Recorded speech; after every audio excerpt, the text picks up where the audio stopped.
at the mission, we have this tense situation between Mondragon and Serrano, who seems somewhat oddly to sort of be stepping into more of of an acknowledged or but unofficial position of authority. More people at the mission are kind of turning to Serrano to know to be told what to do effectively. Um, the the other detail there that Serrano knows about is that you have a disturbingly large number of weapons and ammunition and things like that stored in locations around the mission, and you don't really even know how many are coming in or how many are going out and to where and things like that. Um, Plus, you have uh, a teenage son eager for action, ready for adventure with his dad. Um, so, and the name of the Dueño that you rode out with, whose son is Ruben, that guy is Mateo. To recall that.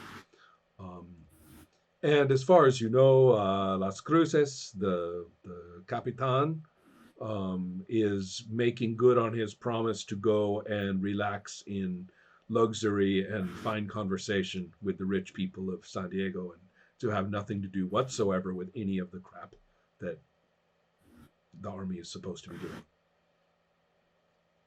So that's his, as far as you can tell, that's actually what he's doing. So then, somewhat to the south at Rancho Malero, um, there is a sense of everything back to normal. The recent, perhaps overly ambitious attempts to, annoy and uh, rattle you by the Obispo Ranch did not work out in their favor. And the little adventure in the night has did not actually come onto the ranch proper, just into the border. And Cristobal seems to have ridden off in you were not visited within hours by a bunch of militant Digueños coming to burn the place down. That did not happen. So it seems as though things are kind of normal. The routines of the ranch are proceeding in a very ordinary way. Um, if everybody seems just a little too normal, well, surely that can only be, paranoia, borrowing trouble, that sort of thing. Um, the only thing that that is perhaps less normal is that um,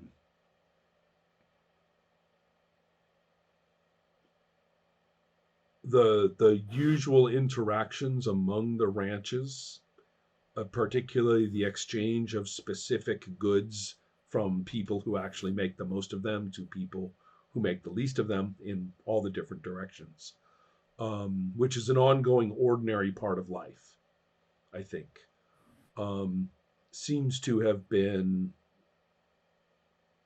diminished, dropped down a little. There are some other things that you might ask about or be interested in knowing about, but you'll have to ask. Yeah.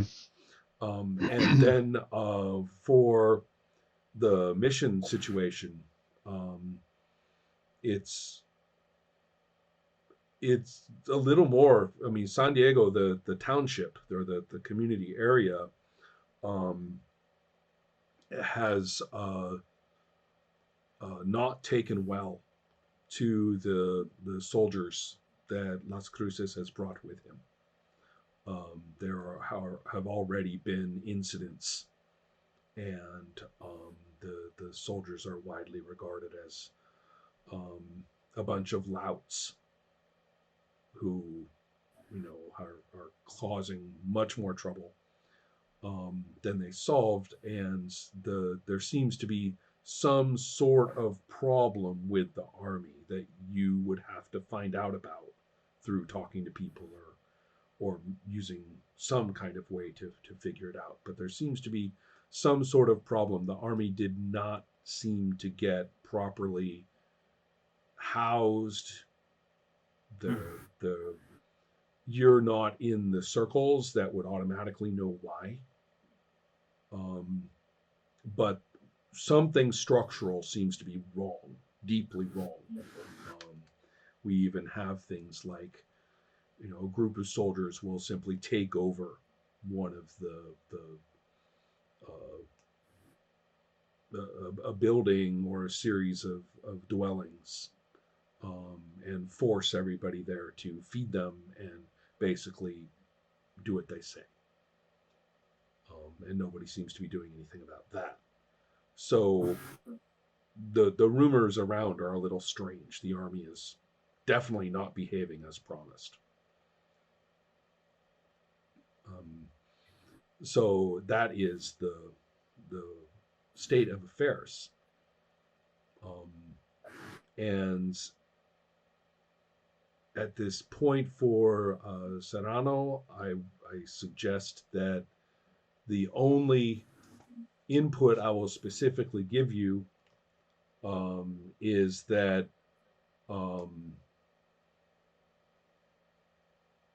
Mondragon is not bullying and pushing people around like he was before, and to a casual eye would seem to be kind of sulking and skulking around, bullying people kind of on a personal face-to-face basis, but very briefly, every so often. But he does seem to be around a lot. So, to a casual observer, it doesn't look like he's doing anything but just being a random asshole. But he's often around lots of places. Right. Did you say he started to kind of wear his gun more prominently, or yeah, that's yeah, okay. Yep.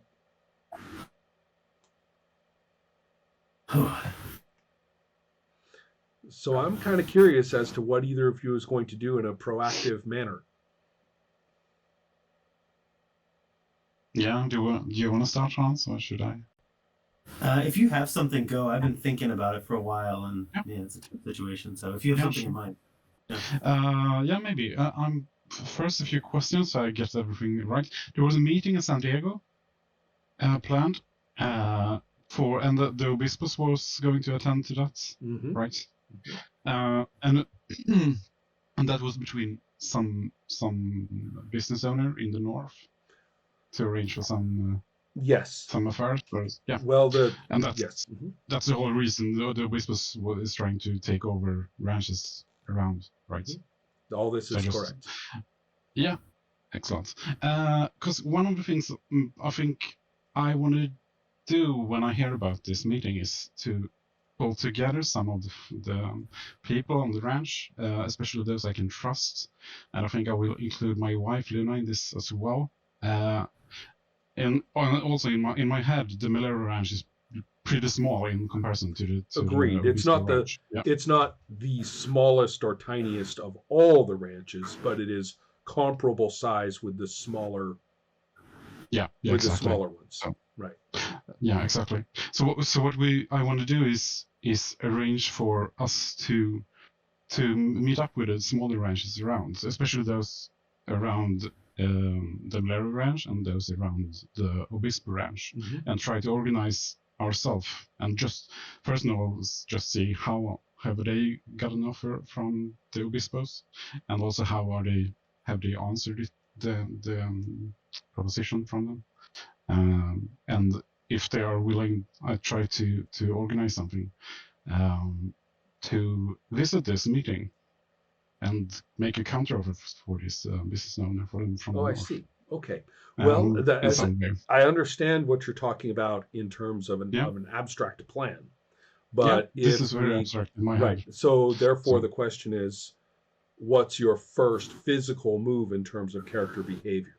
What do we see you do to initiate this? The first thing is, I think I start to talk to those I think I have in mind for this, and just pull the horses, gather together equipment. Maybe we had a few boxes of new Springfield rifles as well. I think we maybe bring a few of those with us as gifts Okay. to sort of just to opening up a dialogue with a few of them. The ranchers, I guess, we are friendly with. A few of them we might not have that much contact with, and then I think we start to just go together to one of the right up to one of the ones we closest to us, just Okay. to.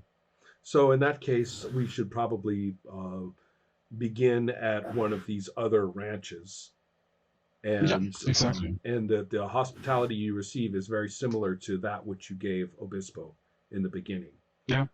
And so the one, I don't know if you will think of this as a surprise, but the one different thing from what you planned is that also in attendance at this ranch is not just the rancher, the guy equivalent to you, but there's also a guest from Rancho Tijuana, which is the big ranch just to the north. Yeah. So that person, there's a person, not like the big guy, but there's a person there who is, it's above. I mean, it's not secret. I mean, this person is representing, or at least from, that ranch and has a position of some authority. So let's clarify this in terms of outlook, or where this actually is. I am thinking of one of the. I'm actually thinking of going closer to the coast, where there's a broad leveling out to the ocean before there's a drop off on the cliffs, but there's a leveling out there, and there's a waterway that isn't constant all year long, but is very rich, but it's very good through most of the year. And this waterway has given rise at this point to a very impressive grove of palm trees, and is sort of a notable stopping point. I mean, people traveling up and down the coast will stop at this point. So the ranch that's associated with it in that river area leading to it is frequent. I mean, people know it very well because of this. And so perhaps it's considered, I don't know, polite or picturesque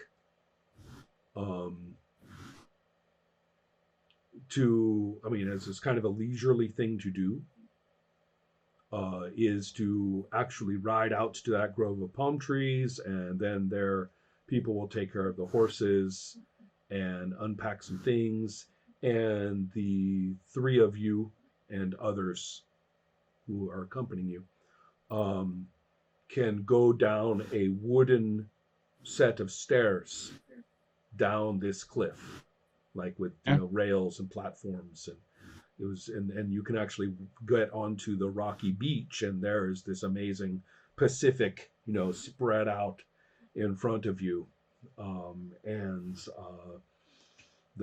I say, the distinctive odor of rotten kelp adds its own special romance, to the scene, but it is fairly spectacular. So there's probably something. This may seem very modern in our eyes, but the design for the standard picnic table is actually pretty old. And so there are several of those that basically just sit out here for, through the weather, and so they are very gray in color. But they are very sturdy and have been used for years and years and years. So in good weather, it's actually pretty nice to come out here and hang out on the beach, basically. And as I say, since this is an ordinary thing to do, the people, a bunch of Degüeños are carrying stuff down and setting out food and things like that, and making themselves useful or becoming invisible for purposes of the meeting. So there's you, there's the other rancher fellow, there's the probably, as you say, you came with some people that you trust. There's probably some people that are associated with him, and then there's this other guy from Tijuana. So I presume that after just enough time to be courteous, you'll have something to offer or say. Yeah. So we have eaten a bit of England and sit there, and I say this is a beautiful place there. You have a beautiful small ranch. And I guess you have been visited by the Obispos as well. The fellow from Tijuana becomes very quiet and polite, just like drinking the water. Yeah, very quiet and polite as he listens to this exchange. And your neighbor, rancher fellow, I know I should give him a name, but I'll have to think about that for a second. I want something really, really, really, really super Spanish, like Las Cruces. But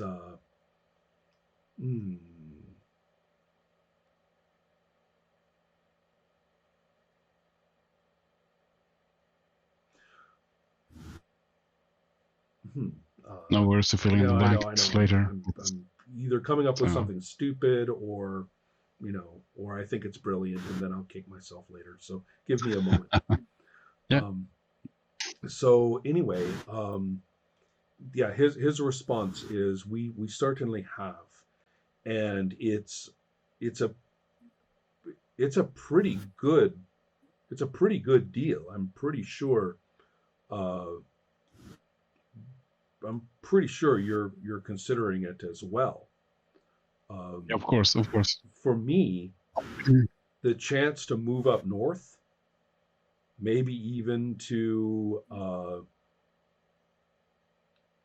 to move into with the big changes coming, the chance to get out of this ranching and maybe go into banking up in Yerba Buena after all this change, after the big changes, after what happens, it's pretty good. I mean, I can liquidate all this, have a great starting point with the contacts we'll have.